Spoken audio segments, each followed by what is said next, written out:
Hey guys, we're a brand new episode of the Rebellion, but this week, but we're starting a new Sunday tradition, Tantra Talk. Tantra. Welcome back, guys. We're sorry it's a little late again. The heat here on the West Coast has just been maniacal. It's almost 9 o'clock, and it's just starting to dip below the 90 point in the mercury, so we do apologize for making it so late. It's just that we have been sweltering all day long. Yeah, we actually only have a swamp cooler. That's all they'll allow us to have here. So it's good for you actually to be hot and to experience those things, but it's not comfortable, and it's hard to kind of do things, which is, obviously. And it's a little annoying we got to make you guys wait this late because it's already 11 p.m. on the East Coast. Yowza. And for all of our folks that are anywhere on the East or Southern Coast that are experiencing the brutality and horror of those hurricanes, I'm so sorry. I grew up in Maryland. I never really got a horrible hurricane, but I was down in Florida and New Orleans a couple of times when they rolled through. So, we're hoping everyone's having a good time, being okay, staying safe and warm and dry. And we're going to try and bring a little positivity and love and light into your lives. And one of the first things to remember when you're doing Tantra is like a lot of things people can take it a little too seriously, try a little too hard, which is not wrong. It's good to be serious about what you're doing. It's good to be focused.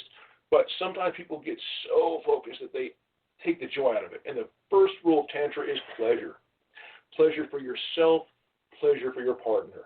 Beautiful, loving, happy, healthy, vibrant energy. You know what I mean? Exactly. It's something where, like I say, you really shouldn't have to try. It should be just organic and natural and just flowing and spontaneous. Like I tell people, man, try to lose yourself in it. Try to be at a point where you not only don't have thoughts, you can't have thoughts. You're so in the moment. You're so into it. You're so there right now. Yeah. That's all you can do. Hey, guys. Hey, Jenny. For some reason, it's stuck this way, but at least we can see you talk. So that's way more important. Yeah. Oh, okay. Well, either way. I don't know. Either way, at least we can see you guys. I'll take it upright if we can see you waving as opposed to a... Yeah, we prefer for you to be able to see you guys talking. All right, so just set it up like that, and we'll talk. Okay.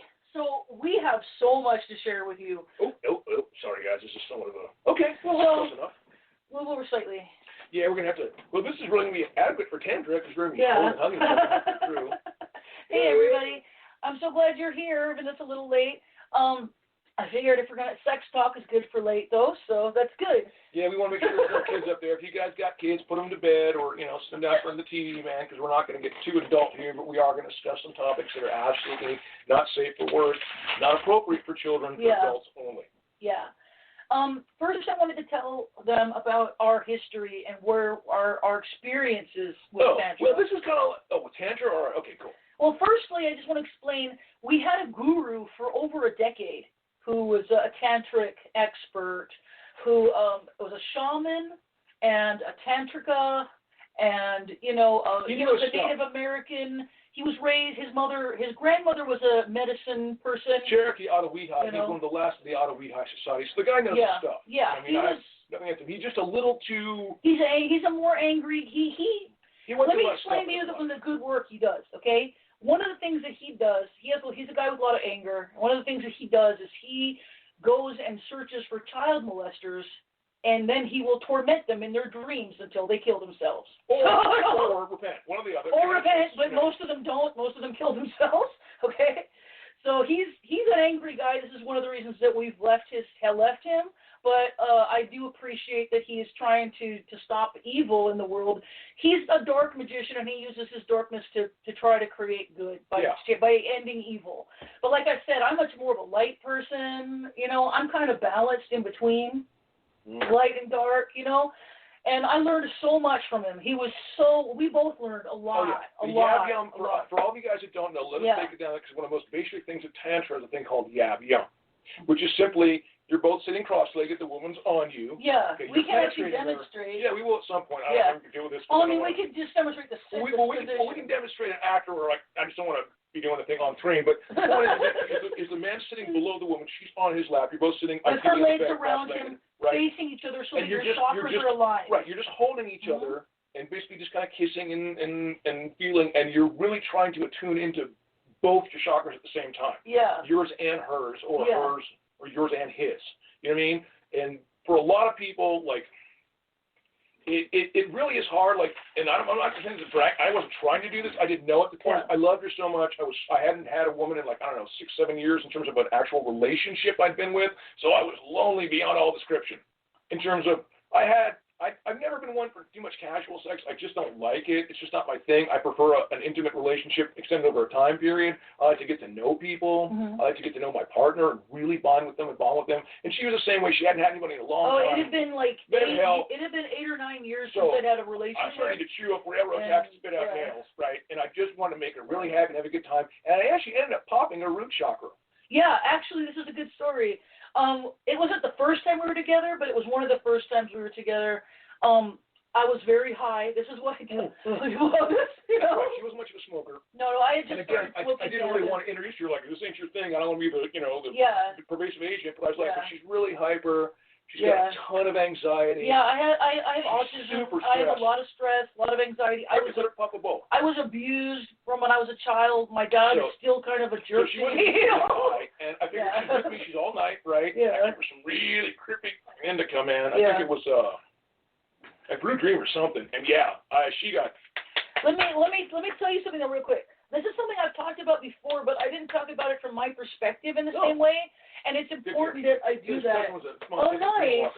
See, this guy, he's an expert at it, and he takes on so much stuff, you know.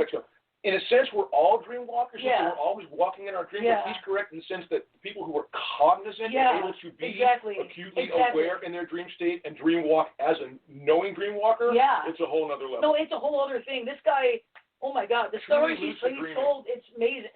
I mean, he knows his stuff, and he is amazing. He's just a really hard guy, okay? He's a warrior. He's a really, really tough guy. He was a Green Beret as well. Yeah, he had a lot of stuff going on. He had a lot of stuff. So what I was going to say, though, is in the tantric texts, one of the things it says that if you want your kundalini awakened, the one surefire way to do it, even if you're stupid, this is what it says. If you're stupid and fat and slow and it doesn't seem like you could ever have your kundalini awakened, this method will work for anybody.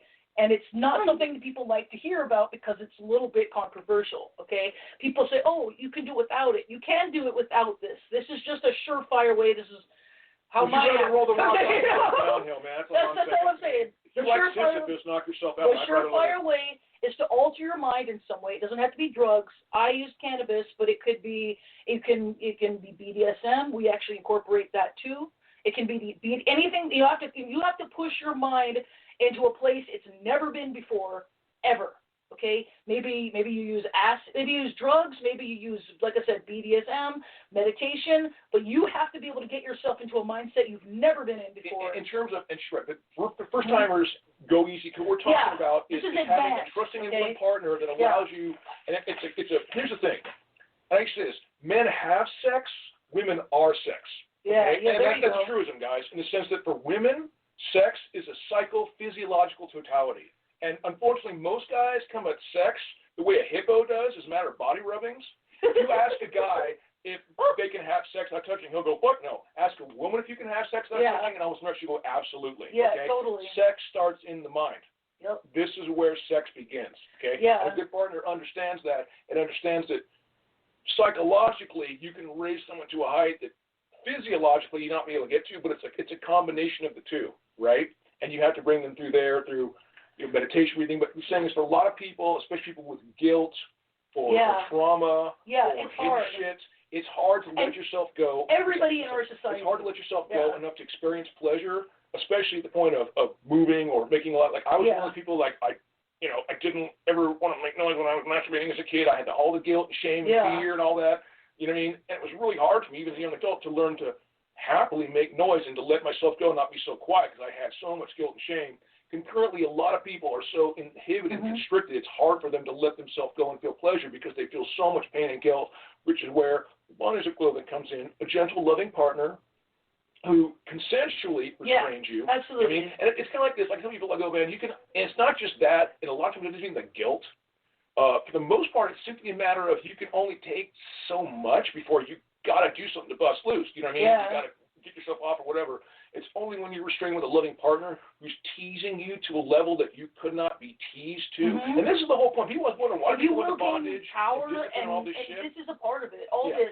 If you can build yourself up, edge yourself, pull back, edge yourself, pull back, you want to build as much intensity as possible. Successful bondage works like a time bomb. And if you are bringing your partner to the boiling point and beyond, so when they finally do, it's an explosion so hard, so incredible, so psychophysiological totality in it, that it's unlike anything you've ever experienced before. But again, you have to know what you're doing. You've got to be careful with that partner. And I think in the first level for people who've never been into it, meditation and some really deep breathing works just as well. Absolutely. Yeah. It's like, yeah, it is. It absolutely is a mind. Oh, yeah. Let me say real quick what I was going to say, though, okay? Okay, so basically, according to the Tantric text, the one method that will wake anyone's Kundalini, period, is to alter your mind, usually with drugs. Harsh BDSM works too. Like meditation, you can combine them in different ways, but you have to push your mind into a place it's never been before. And then you want to have a type of sex that's quote-unquote taboo. You can role play that. That's basically what we did. We role played. And I was in such a state that I actually felt, here's what happened, okay? We were at the end of when we were having sex, right at the end, I felt this ball move through my root chakra. I felt it like a solid ball go through my root chakra and go through each of my chakras. And it was like pop, pop, pop, pop, pop. And then I'm like, and it went out my mouth, you know? And I could feel it physically, and it was really, truly life-changing. Like, I had crazy, miraculous things start happening to me right after that. 11/11 started for us right when we met. And after this, it got even weirder and weirder and weirder, okay? That was like, Martin Leary, dude, Timothy Leary and Augustus Owsley, two of the most brilliant people of the 20th century in terms of raising human spiritual consciousness. Oh, yeah. Oh, yeah, and about a month later, because this relates, about a month later, I was at his house again, and I felt I felt something in my solar plexus, and I suddenly saw in my mind's eye a little white-blue spark of light in my solar plexus, and it started to spin faster and faster and faster and faster.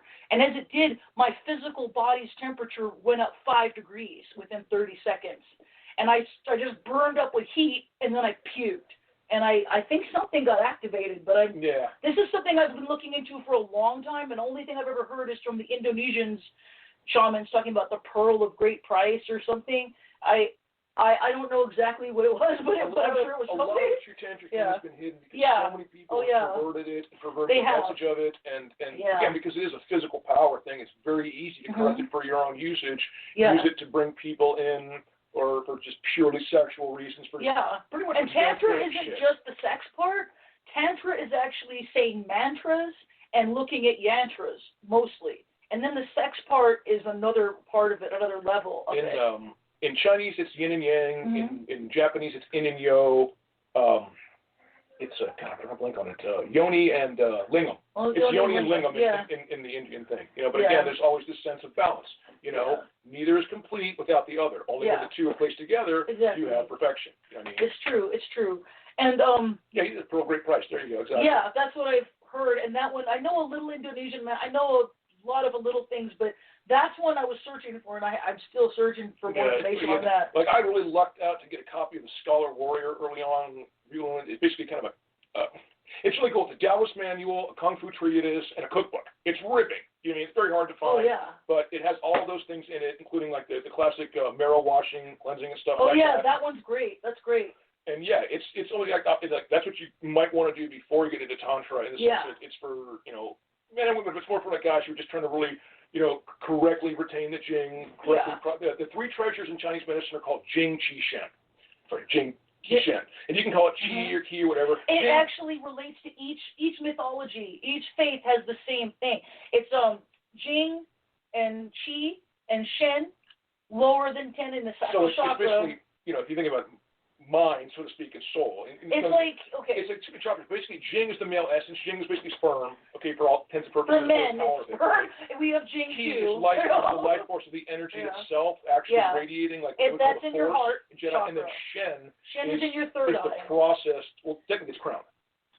Well, the crown is either way. But technically, it's one of the things. Again, it's kind of like. I always thought it was the third eye. Jing, Qi, Shen is the chakra, sort of like the first 2 or 3 are like the one, and the second 2 or 3 the second, the third. Basically, I've even heard people who who I think is stupidly remove their chakras. Yeah, Okay? I know that, guys. If Either you way, want to. even if you do that, you will end up with your sacral chakra, your heart chakra, and your third eye chakra there, because those are energy centers that are in your body. They're part of you. And the Rausch would be your heart. In fucking Judaism, I believe, there's all of them relate. It's Every amazing how religion. many correlations there are amongst is your heart. The Ba is your, I believe. Well, that's from Egyptian mythology. They're all of them relate. That's what I'm saying. Like every mythology in Greek, actually, it's the simplest. In Greek, they'll talk about the liver, the heart, and the head. And the mythologies, you'll notice a lot of people lose their heads. A lot of people get their livers ripped out. But they're not even talking about physically getting their livers ripped out. The liver is a symbol that represents your physical body. Because the liver regenerates. So when it says Prometheus got his liver ripped out, it means he was being reborn over and over again because he's a god and his essence will never die. And the fact that we all have eternal souls means that we're all mini gods by now. So we can all evolve. And when Jesus said we were brothers and sisters, he meant it. We're the children of a God that was never supposed to have children, apparently. We're actually kind of introducing ourselves here now, guys. But we want to show in the weeks to come. We're going to teach you more. We're going to actually do physical things and show. Yeah, we're going to show you more. I can show you something right now. Actually, what I wanted to tell you is a story that I remember from my teacher. Really quick one. Sure. There's the shamans in Hawaii are called kahunas. Okay, so when the white people first started coming over to Hawaii, they would freak out, the soldiers and stuff, because there would be an old lady who would come along and kiss a teenage boy, like they'd be all like tongue in it and stuff passionately. And the reason is because the kahunas can pass along spiritual powers through kissing. They can, and actually all shamans can do that. In fact, one of the main parts of Yab Yum is this. Turn and let me show you. Look, you do this. You kiss a wet kiss on the forehead, and then he does the same. And then you put your foreheads together, because your saliva is actually supposed to meet, and it helps. It's supposed to. The whole thing is you can actually pass on spiritual powers and spiritual knowledge through sex and through kissing, and that's something that we can show you. That's something that's secret, that only Eastern people know, that only Hindu, Buddhist, freaking Indonesian people do this kind of stuff. Yeah. Okay. We both trained under him. We both got the permission to pass it on. Yeah. So it's all copacetic. Everything I teach you on here will be stuff that's like I'm allowed to show you freely, and then I can tell you about stuff that I can. And that means if you guys would like, you are also more than welcome to pass it on freely with our blessing and our thanks. Yeah. You know what I mean? Anything I can give you here is stuff that's open knowledge. I can't give you the initiations unless they're free ones, which I have a couple of those, and I can give you those. But I can give you a lot of knowledge because a lot of it's just free and you can find it, and I can give you all that. So we're going to give you that. Yeah. We'll show you the sexual techniques, but one of the biggest things really, really, as far as power is learning to get, especially with your guy, if you're a girl, learn to get your guy close to orgasm and then back off over and over again. The thing, one of those people both love and loathe Sting is because he's learned to retain the jing. Yeah. Sting, retain the jing. And I know it's a hilarious thing, but really it is because for most men, especially for a certain time period, there was so much of an impetus to get it done and get it over with. Get it over with. And the idea that you would voluntarily want to hold back was seen as very unmanly, almost feminine. There was a lot of castigation for it. Yeah. But the point is, guys, if you really think about it, what's more manly than the wherewithal to just, you know what I mean? I mean, who's more respected, a two-pump chump or go all-night man? You know what I'm saying? Yeah, because the guy who can withhold his jink can go all night. For most guys, it's very hard to have more than one or two orgasms in a night, just physiologically. It just ain't there. The pump has broke, the well ran dry, right? Cool. So put yours off, you know what I mean, if you can, and get practice at it. Drill a little deeper, you know what I mean, in the oil well. Oh, exactly. You know what I mean? And then when you're ready, everything can come. That's what I was going to say. You can build your jing by doing stuff like the secret. With people in the West, we've heard so much stuff from the East about Tantra and about Taoist, sexuality and those kinds of things that you get them through the secondary sources. So you'll get like a nice white girl who's telling you how, like I am, like telling you how it works. But most of these people don't know the real deeper secret. Yeah. And the deeper secret for men especially, okay, because basically there's something going around saying that if you are not sexual, that you're a superior person and that somehow you're going to be more spiritual, and that's not at all the case. Okay? You're denying the vital component of It yourself. only is that if you're trying to shed your physical body and all your physical forms. Right. If you're trying to achieve a form of spiritual immortality, which you're trying to achieve, like, basically, you can become a saint through sex. You can get to heaven beyond reincarnation It's cycle like anything else. through Is your motivation sexuality. selfish? Yeah. Or is it selfless? Yeah, You know what exactly. I mean? Just because, like, and some people, again, they have too much of a physical presence, too much of a lust. Like, I need to control myself a little while. I'm not denying myself and saying it's bad or horrible. I fully accept it. But for now, for self-discipline purposes, let me be a little stronger over here and advocate it. The path of celibacy is a powerful path, and you should be celibate for a while, possibly to understand it. Self-hatred. Yeah, but it's not like, but the real truth is the men who achieved Taoist immortality, and there are those who have done it, what they did is they had sex with a lot of women, but they would almost never have an orgasm themselves. They would have pleasure from the sex, and they would withhold the orgasm, because they believed that every time they did that, they would gain spiritual power and energy. So basically, that's how they did it. That's a certain Taoist thing. Yeah. And that's fine, and I believe that. Yeah, that's Taoist. I've always kind of involuntarily been more like the Tantra thing, where it's the exact opposite, where it's just like as many as you can, crank them out. I mean, don't hold it in, don't hold it back. Just I mean, that goes even for them, but you don't. But he's kind of advanced. He doesn't really. It depends on your own physiology. He's got a lot of energy. And no one should be ashamed of who they are. Yeah, no one should feel like I'm lesser. Yeah, you should. It's something you build up to, and literally, it's something you build up to very slowly. Anyway, and women too, though. Women are saying, that it's better that we're over. No, women actually. We do the opposite. They teach a lot of the traditions only know the male way, and they teach the male way. You know the White Tigers thing? Yeah. The male way is literally to try to not have an orgasm, but to have sex.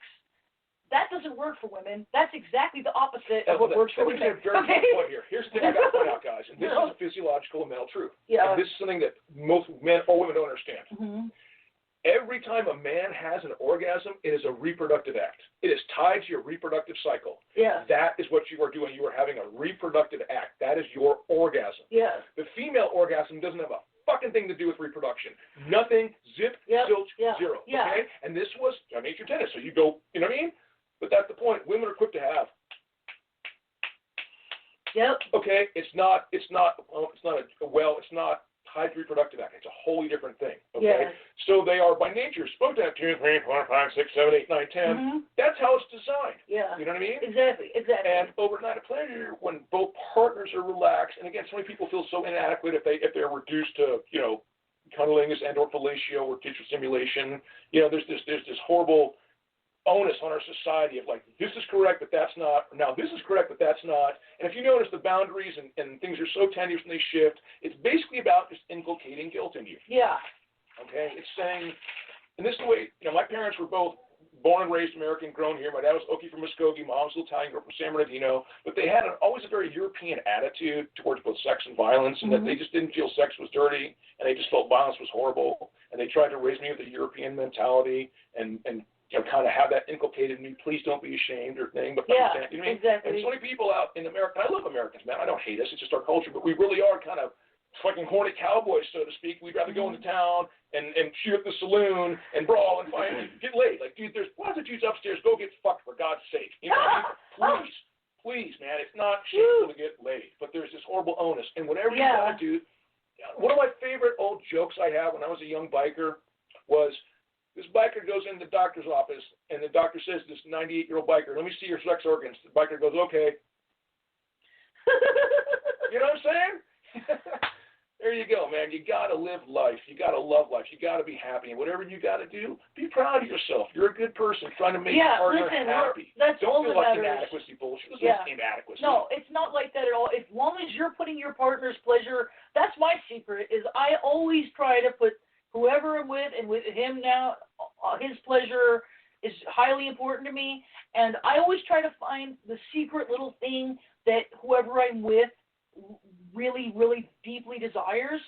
I try to give them that little secret thing. That way they never forget you. If you're the first person who ever let them suck their toes when they've been dreaming about it, that's a guy who'll love you forever. Okay? In reality, you know what I mean? And again, so many people are so ashamed of such minor kinks and fetishes, like, oh, you know what I mean? And people will just horrendously make you feel like you are just the most disgusting, horrible, insipid creature on earth. Here's the way I look at it, okay? If it's two consenting adults and it doesn't involve a minor or an animal, I don't give a fuck what you do. I don't give a fuck what you do. I am not here to judge you, and I will not. You know what I mean? I don't care. Yeah, exactly. If you're happy and you're happy, then guess what? Here's the real deal with morality.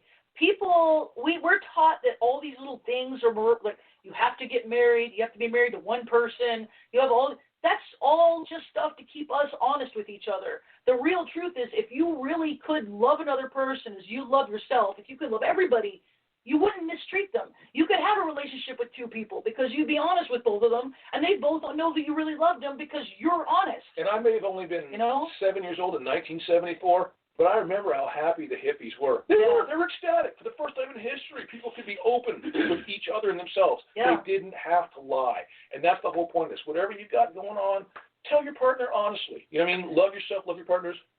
You got oral? Oh, I love oral. And that's the thing. Oral is a big thing in white tiger stuff. Go ahead. I'm one of the few men I know who really loves the smell of an unwashed vagina.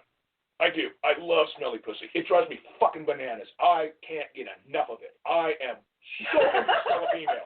And most guys are like, oh, you know what I mean? I get it, man. I get it. That's just me. But yeah, I had a chick tell me when she goes, you would rather go down a woman than fuck her. And I'm like, yeah, I would because I just love the smell and taste of fucking pussy. I do. And actually, that's another Taoist secret. Actually, you know what I mean?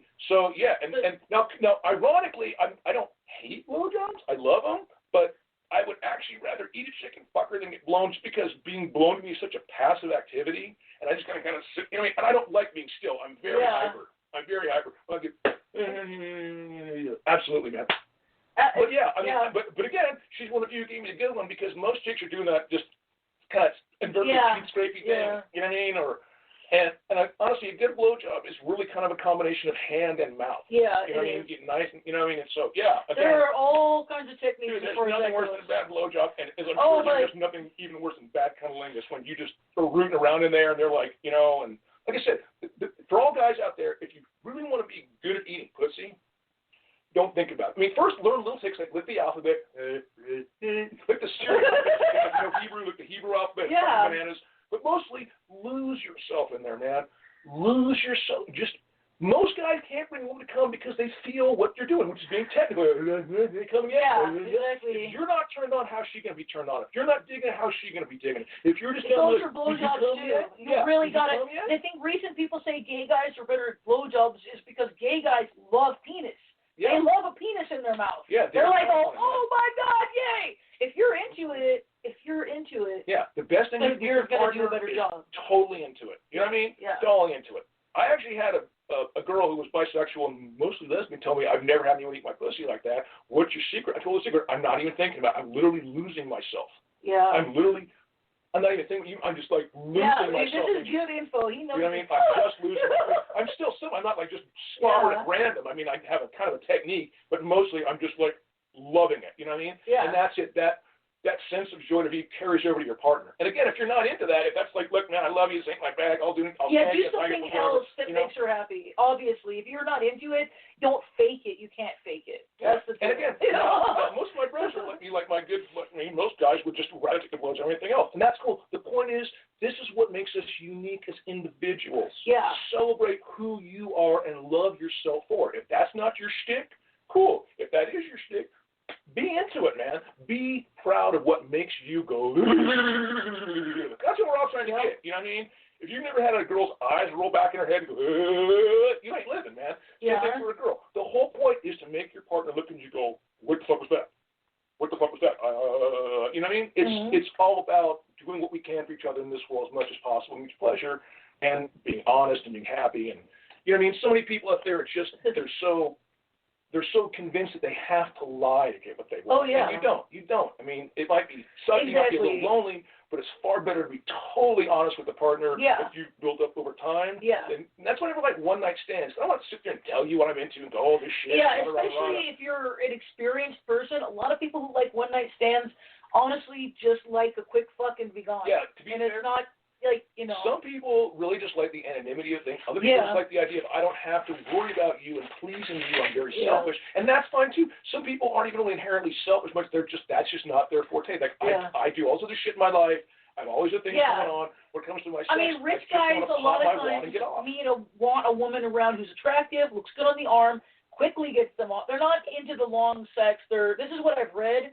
You know, this is not something I know personally, but this is something I've read, and I've known women who like this. Most people I know that are truly wealthy and very high-powered I'm a little too sweet don't for have that, I'm afraid. long, hours-long sex. They just don't. They're just... They're based on business mostly. If they do go crazy, like there are powerful men who are very highly, if they go crazy, they go away and go crazy. Yeah. I mean, obviously, we know some of the ways they go crazy nowadays, which are not good. But, let me tell you something real quick, something cool. It's related to what he was saying. There's a text that you can get on the internet called the Yoni Tantra. Oh, yeah. It's an ancient, it's old, and you can just download it for free. Basically, in a nutshell, it will tell you, it's Lord Shiva talking to his wife, Parvati, telling her spiritual knowledge and secrets. And one thing he tells her is that the greatest secret to spiritual power, and his secret, Lord Shiva's personal secret to power, is loving the pussy. I know that sounds crazy, but it's the truth. Lord, we're laying our cat in. But so basically, if you were to pray a mantra to the goddess, any mantra, look it up. I'll give you some now, but you probably won't be able to remember them that quickly.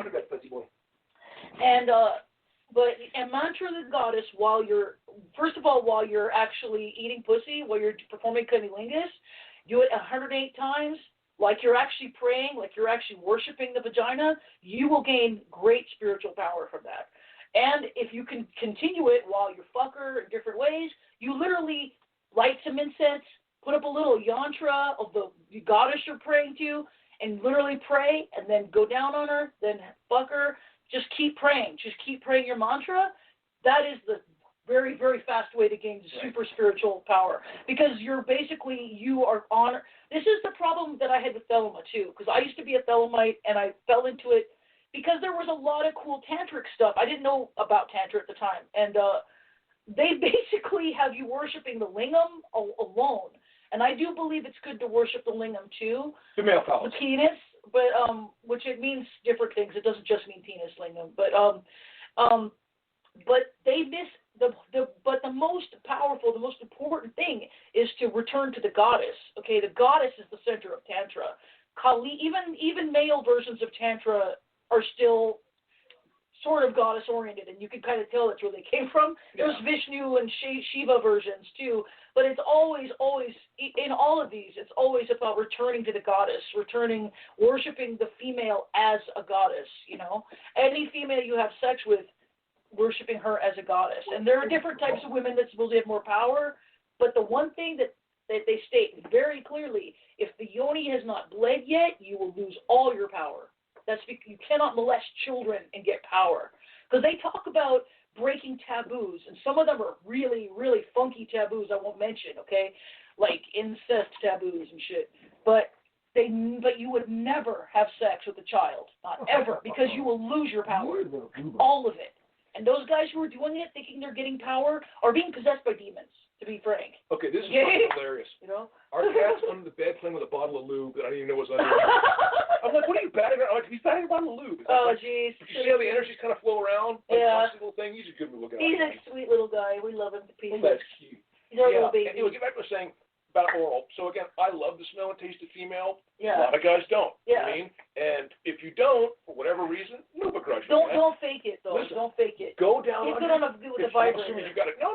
Even if you got it, hopefully you got it. Go down on your chick in a nice tub full of water. There you go. Go down in a tub full of water, man. The best things you can do.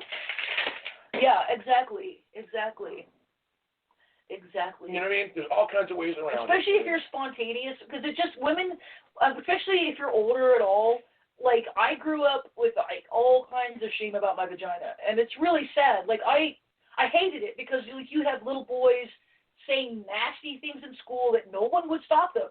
No one would stop them from saying horrible things about women's vaginas loudly and in public, okay? And on top of it, we had, all this freaking shame from the media and and from all this other crap. And it was like, you're disgusting because you're a woman and you have a vagina. It makes you gross. It becomes so horrible. Yeah.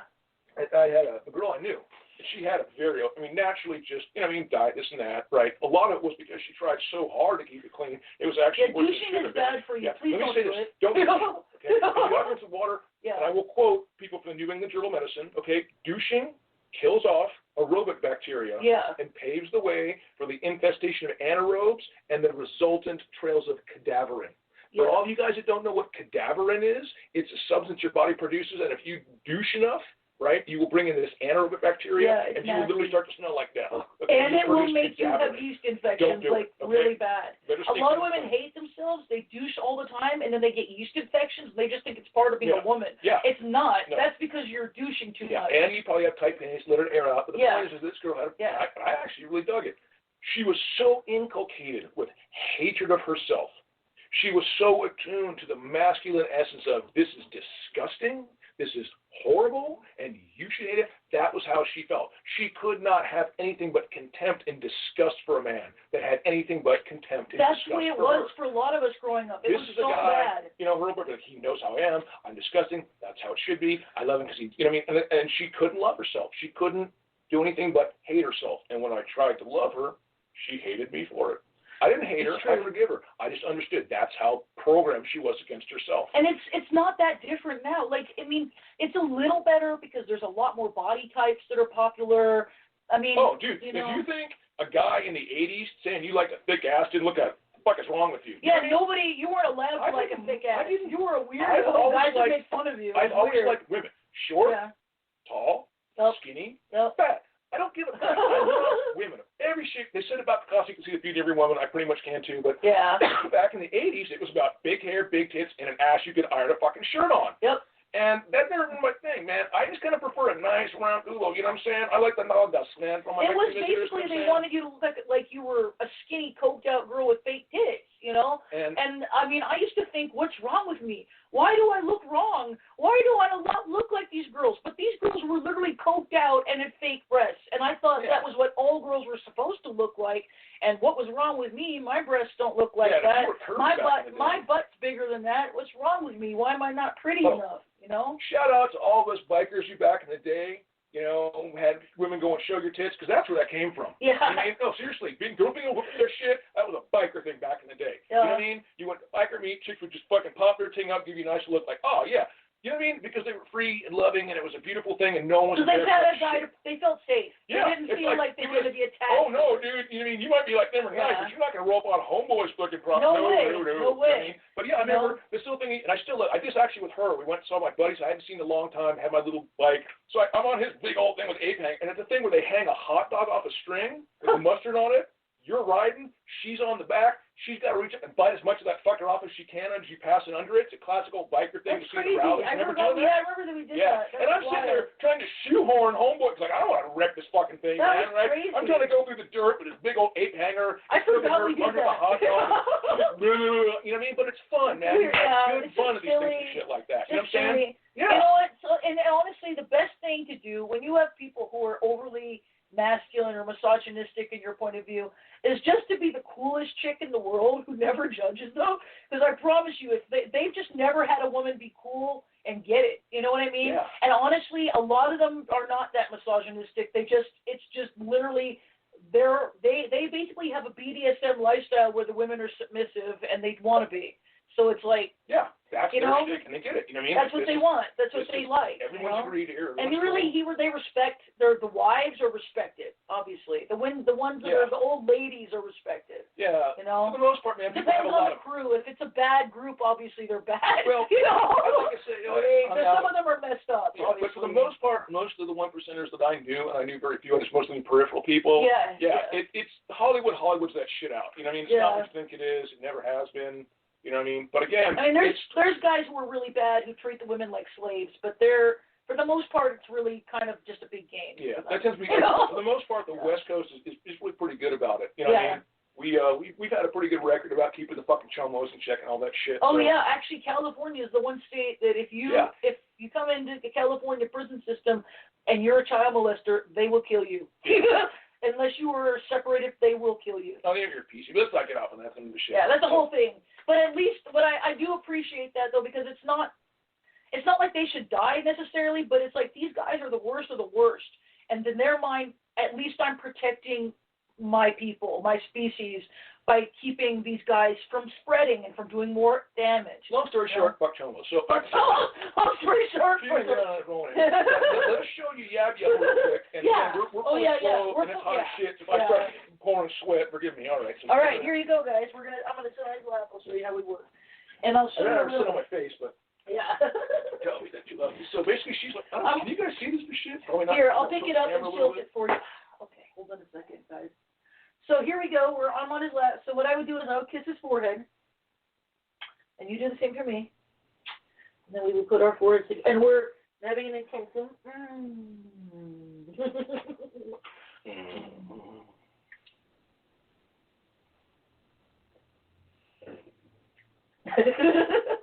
So we're aligning our chakras and keeping that flow going from from the root to the top. Basically, as you would go along, he would rub the base of my spine upward from my coccyx to help the energy to keep flowing. I would do the same for him as much as possible.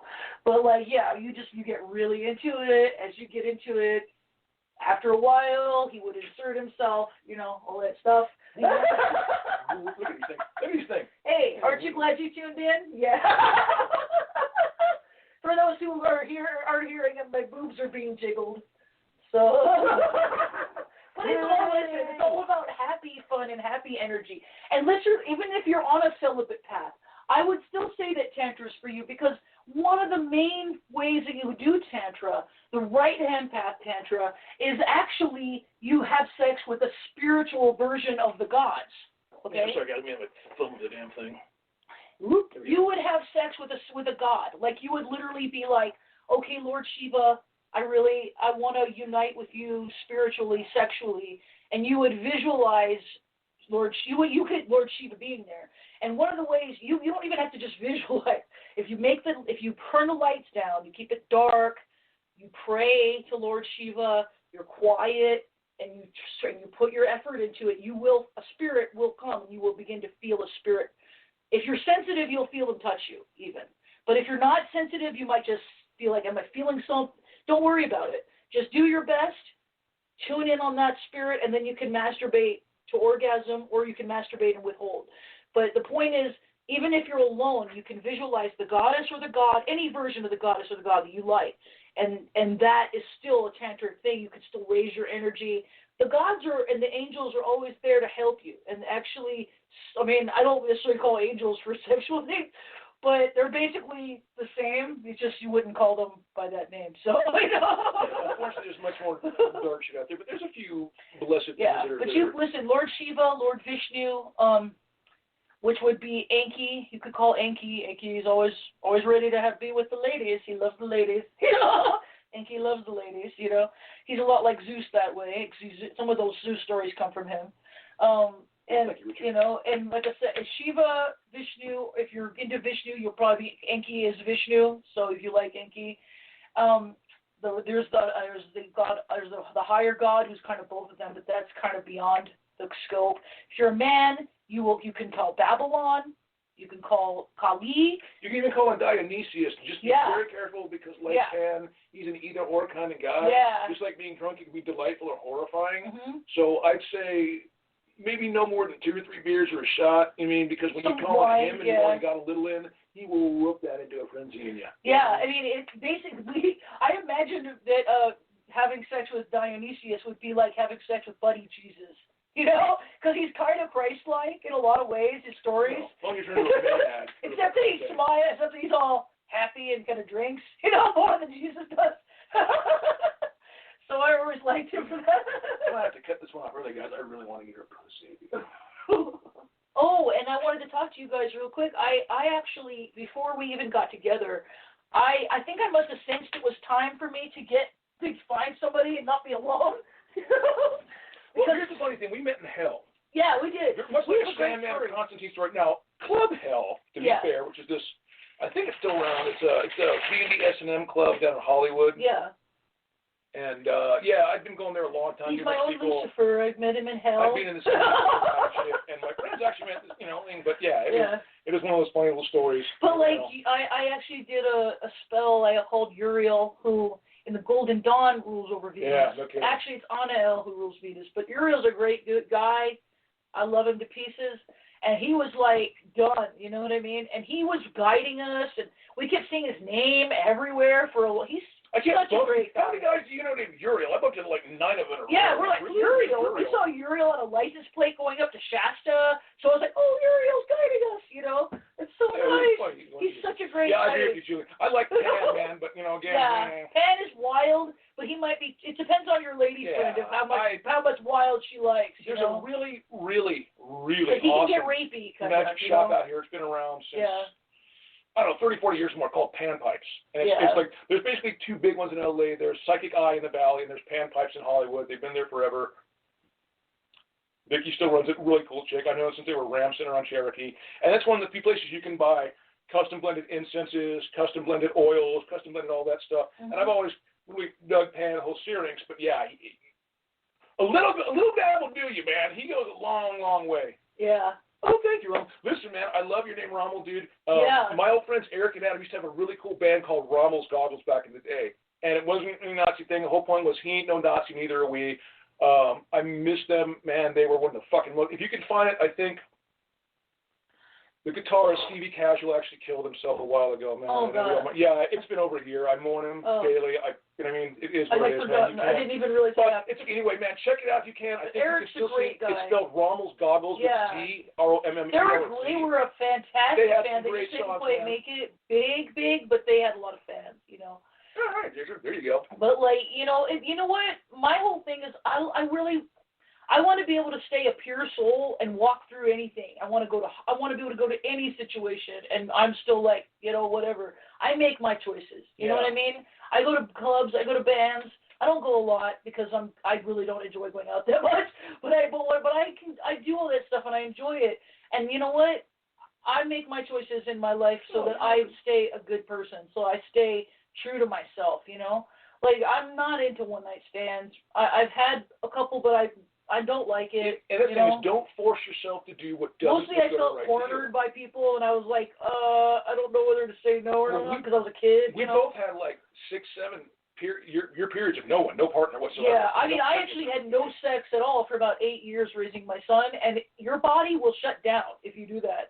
You will age, and your body will shut down. That's what happened to me. It was horrible. I know people look at it like, oh, you're a crow couple. Believe us, guys. We've been through deprivation. Oh, yeah. And the point is that, don't feel like, not just sexual, but that too. I'm so, far from these people. I could never be like them. No, we're the same. They're always rolling. Like, no, man, I was hurting and crying on my pillow for a long, long time. You know what I mean? But the point is, if you're persistent, if you really have faith, you will get something good. But sometimes that waiting can just, as you all well know, it's hard because, like, the more of a spiritual path you're on, the more your life is going to suck, and that sucks. I had no idea, but that's apparently unfortunately the case. They just try to separate you from low shit by making low shit suck so much for you that you go, screw it. I don't want to do it anymore. There's a lot of misery those companies. One time I was actually meditating in the Santa Susana Mountains, and I got really just, had a great spiritual awakening. I was at totally peace with myself and everyone.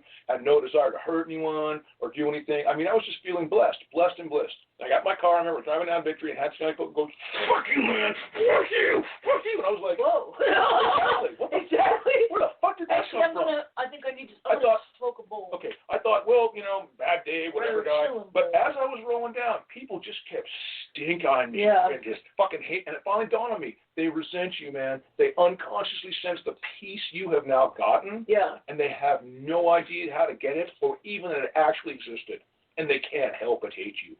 Forgive them. You know what I mean? But it's startling. It's startling because you don't, see anything wrong with it, and there's nothing wrong with it. Yeah. But again, be wary. When you truly uplift yourself around people who are just sunk in pain and misery, they will try as hard as they can to drag you back down unconsciously. If they think, you okay? All right, we know some stuff here, man. Yeah, it's one of the few things I do like about Crowley is his hymn to Pan, and his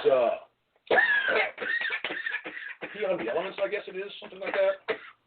He had it was like, it's kind of like he had a good spark in him that really wanted to learn and was really, really true. But it was like his ego wasn't quite ready to let go. Hey, Richard, you will take a song from my friends the Dickies, a thing called Magumba. Check that out. And if you listen on the Second Coming album on Magumba 2, you'll hear some like little thing like with Leonard doing a voodoo chant, Leonard doing a little ritual. I'm the guy doing the voodoo chant in the background. Yeah, you should look it up. Him and Leonard. But yeah, he's got some good lyrics in there from Crowley, some Australian stuff he checks in. It's pretty cool. Yeah, the Dickies I know are. Those who know about the Dickies. The singer, Leonard Grace Phillip, is truly a master of the occult. A lot of people really don't know this, but that guy's a guy who knows his shit inside and out, man. And he was my magical partner for years. I love him dearly, I always will. Mm-hmm. He taught me a great deal, and more importantly, he was and is my true friend. And he would say the same about him. Yeah. I hadn't seen him in years, man. Saw him down at a gig in San Diego, and he's like, CJ, how are you, man? He was like, he called him a dear friend. He calls him a dear friend. Leonard Grace Phillips is one of the most honorable and righteous men I've ever known. A true, consummate performer. Oh, yeah. Stage performer, amazing musician. I said just all around hell of a good guy, man. So, yeah. Oh, yeah. And the Dickies seem so light. If you know anything about them, they're so light and happy that you probably wouldn't even know that stuff. But if you listen, he does. He's an occultist. He kicked it with LaVey. He actually dated Carla LaVey for a while. His daughter, one of his daughters. Yeah, the older daughter and stuff. And, we had some good times, man. We had some really good times. Yeah. And it's funny because everyone knows, just like the Ramones, I really hope that they don't do the thing where the Ramones were pretty popular, but they really didn't burgeon in popularity until after they died. Joey and Johnny both died, right? And I really hope that the Dickies aren't the same way. There's some controversy over sexism and this and that, man. But honestly, their musical library is an amazing one. It's really fucking funny. And he's not a sexist at all. He's not. He's just like very bluntly honest and sexual. Yeah, he's not at all a sexist. He would never be like that. I know him. He's a cool dude. Like I said, he's always been cool to me. Always been cool. Yeah, all my ladies always showed me respect. Polite, really shows me real respect, which is awesome. That's how you know. Like people occultists just care about how smart you are and what you know. And him and I have talked. He knows what I know. Yeah. He respects women. Anyone who tries to make you feel inferior or lesser or like, I am the great wise adept and you are the lowest student, they're usually fronting, man. Okay? Most people that have knowledge can't wait to give it away. It's serious. There was an old guy Look at us. We're like, George Darby knowledge. At the Panpipes. Here's the thing. And George Darby wasn't just an occult master. You know what I mean? Like, oh, dude, this guy knew so much shit. He would just drop something casually and be like, you know what I mean? So, yeah, there's a lot of people out there from the old school that are just, I don't know, they'll tell you they want to hear rodeo out there. People are like, you need to pay for it. But people don't believe it unless they pay. That's the hard part. People are like, why don't you there is plenty, all the knowledge you want except for the Eastern stuff. The Eastern stuff is kept really secret. They have a bunch of vows and all kinds of stuff. They have all kinds of stuff. But even then, if you really want it, there are people who can teach it. Like, I can teach it. My teacher taught it to me, obviously. It's like forbidden styles of martial art, man. If they sense that you're a good person, you're not going to abuse it, and more importantly, you're not something that's going to make their name or lineage ashamed of itself. Yeah, because there's a lineage involved with it. You know what I mean? You know? Like, my grandmaster, actually, I studied Manawi Eskrima, which is a Filipino martial arts, and I've always loved the Filipino martial arts along with Aikido, man. I think it's a very superlative art. And there's a lot of techniques that are very, very lethal, immediately lethal. Like, nothing people understand about a lot of jiu-jitsu and even judo is there's quite a few choke holds and things that they really don't show you because, God forbid, you do them wrong, man. You will kill someone. You know what I mean? You'll just, that quick. And it's not something you should ever play around with.